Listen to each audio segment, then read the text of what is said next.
I'll do a bit of a reveal on this then. I heard about this target in 2015, and I've been trying to get data on it ever since. And I've got some audio data on it that I've managed to pick up over the years. But I have no dog in the fight in this. I had no preconceived ideas over whether this was true or not. But anyway, I'll read a little bit of data here that I have, and this comes from famed UFO and castle mutilation researcher Linda Moulton Howe. And this goes back to way in 2015. So January 30th, 2015. On January 2nd, 2015, and this is a statement from her. I received the email below from a retired U.S. Navy petty officer, first class flight engineer, who asked me to call him Brian. His high strangeness experiences involve flying cargo and rescue in Antarctica in the years 1983 to 1997 time period, and included several observations of aerial silver discs darting around the transatlantic mountains. He and his crew also saw a big hole in the ice, only about 5 to 10 miles from the geographic South Pole. And this was meant to be a no-fly zone, and he talks about this in the interview that I have an audio tape of.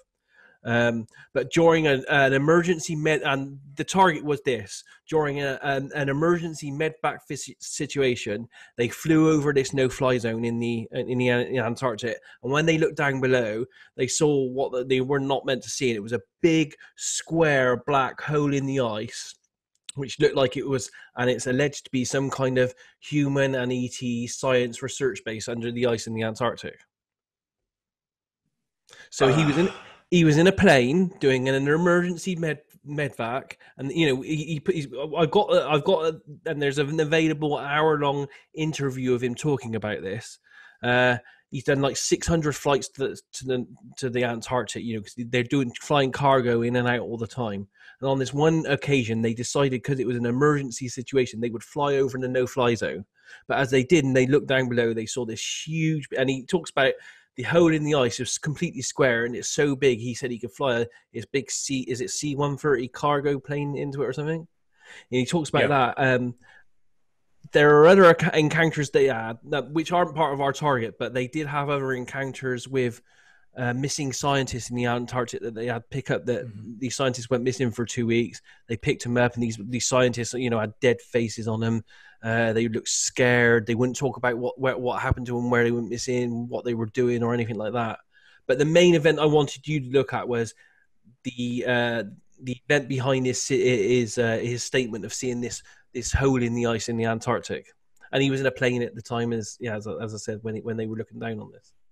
And then this, which I led off with, was some type of energy reaction with plasma and gas, where something is taken to some place and it goes somewhere else. A focused plasma achieves a critical state. Something happens that draws it to another place. Interesting if you take the data at its fundamental meaning. Yeah, there was lots of data there. Like we've all done the Area 51 target, and we've all seen video footage of bases like Area 51 and some of the American bases. And if this is real and there is a real alleged military ET collaborative base, then it would have a lot of that stuff underneath the surface there anyway.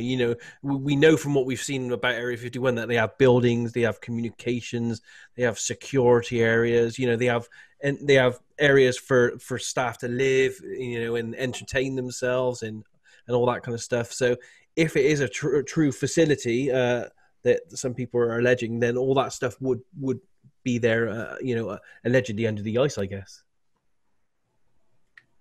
Who's next? Wow. Well, great session, Dick. Let's go to Mr. Riordan and see how deep down we go.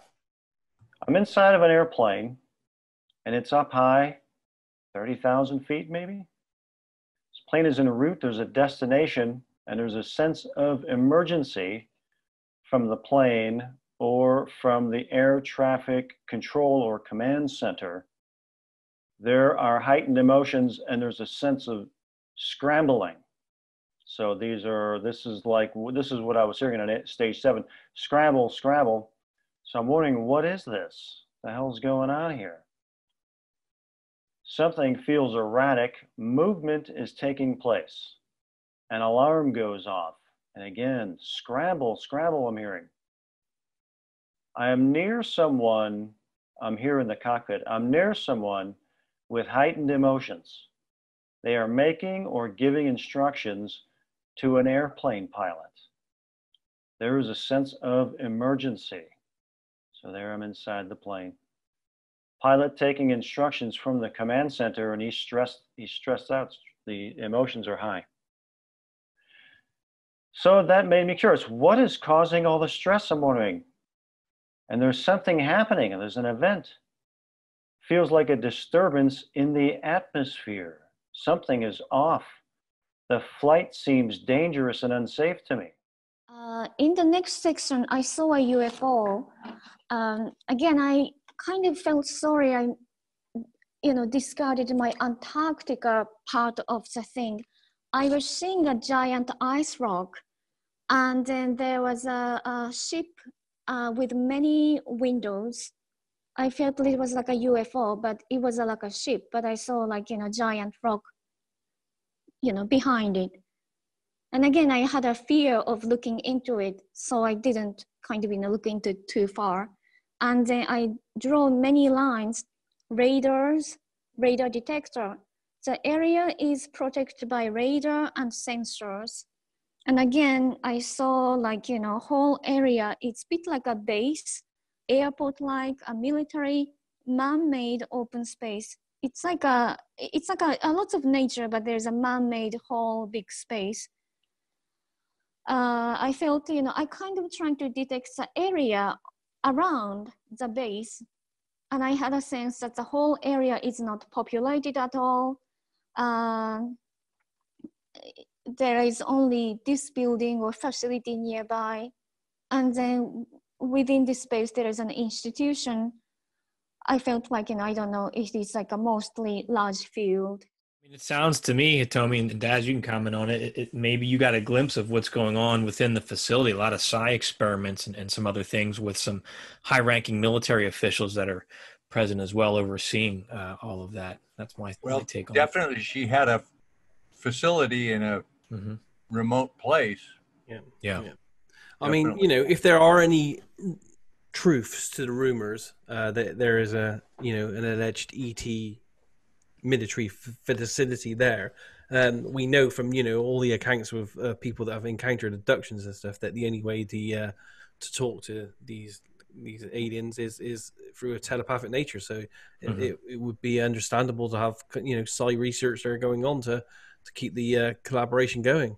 And the sketches Hitomi had of where she details children, that may be referring to the little possible gray aliens, because you hear many references of people saying that and in fact I've heard military references calling them the children because of their small their small stature and size. And I had spinning, whirling, and pulsing, and I was drawing this craft. So this first drawing here I felt was me on the ground looking up, and this was the bottom of it, and this was maybe a side view.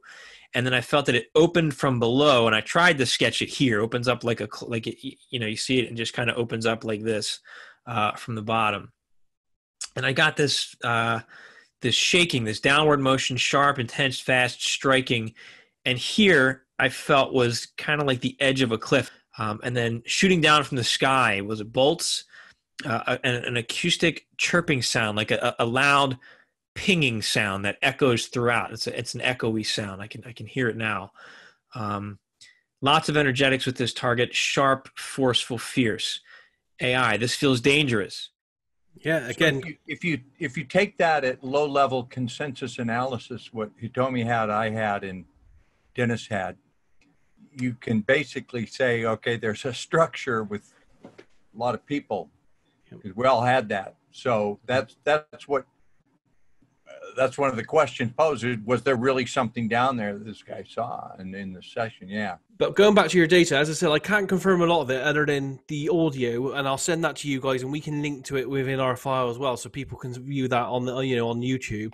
But the guy, when you listen to him for an hour being interviewed by Linda Moulton Howe, he sounds very credible. He's got a solid track record, and he goes into quite in depth of this encounter at this base, but also a little while later when they pick up the missing scientists and what they may have encountered, because he said that's a really strange event there as well. So there's lots happening out there in the Antarctic.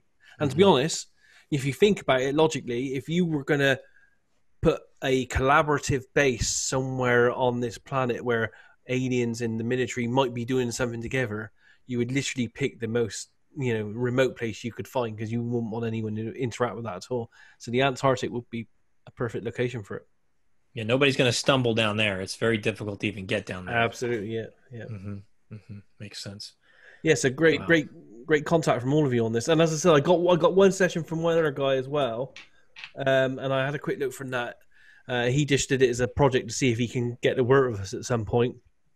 I set the same target for him just as an experiment to see what he came back with, and he came back with lots of stuff which has had you know, UFOE type remote location, underground facility location as well. So, you know, across the board, I think you got some really good hits on this, you know, because I didn't know if it was real or not. I was just like, is this guy lying? Did he see a UFO base in the Antarctic?